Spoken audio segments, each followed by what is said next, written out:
শুভ সময় ভাষাচিত্র প্রকাশনী আয়োজিত ঈদ আনন্দ আয়োজনে কবিকণ্ঠে কবিতা পড়ছি। ইলিশ দিনের কাব্য। ইলশে গুড়ি বৃষ্টি পড়ে, আজ ইলিশ খাওয়ার দিন। কর্তা বললেন, ইলিশ রান্না করো তো গিন্নি, খাই না কতদিন। তোমার হাতের ইলিশের নানান রকম পদ, রান্নার নেই কো জুড়ি, তেমনি চমৎকার স্বাদ।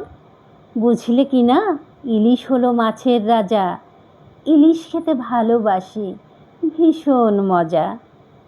আজকে আমায় দাও না করে ইলিশ খিচুড়ি, না না তার বদলে করেই ফেলো ইলিশ পাতুরি। তার চাইতে অনেক মজা সর্ষে ইলিশ। কি বলো, পোস্ত ইলিশ হলেই দেখবে এক নিমিষে ফিনিশ। তার চাইতে আচারি ইলিশ হলে মন্দ হতো না, ছেলেমেয়েরা না খেতে চায় ওদের যেচনা। দু টুকরো যদি বেশি থাকে, করো ইলিশ ভাজা, কুড়মুড়িয়ে খাবো আমি যেন খাচ্ছি তিলের খাজা। পেঁয়াজের দামটা একটু চড়া, যদি তুমি হও রাজি।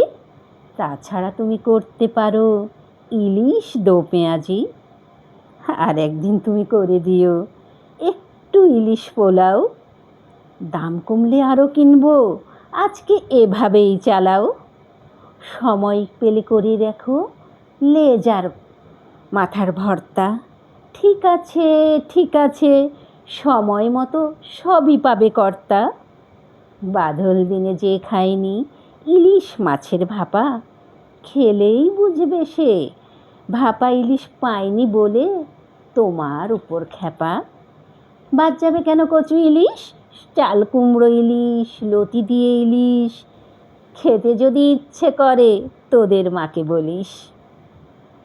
একটা ইলিশ দিয়ে তুমি খেতে চাচ্ছ হাজার রকম রান্না, কি দিয়ে কি করব আমি ভেবেই পাচ্ছে ভীষণ কান্না। দাম কমলে তোমায় কিনে দিব ইলিশ 3 কুড়ি, রান্না করো ইচ্ছে মতন, ডিপ ফ্রিজে রেখে দিও পুরি। রূপালি ইলিশ পদ্মায় ভাসে, জেলে ধরে মনের সুখে মাছ।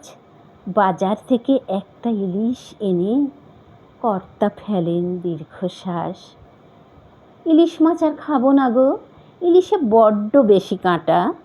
তার চাইতে বেশি ভালো তোমার হাতের কুচো চিংড়ি ভর্তা বাটা। বর্ষা এলেই শুরু হয় আমার ইলিশ দিনের কাব্য। এবার কিনতে পারলাম না তো কি, আগামী বছর না হয় ভাববো। ধন্যবাদ।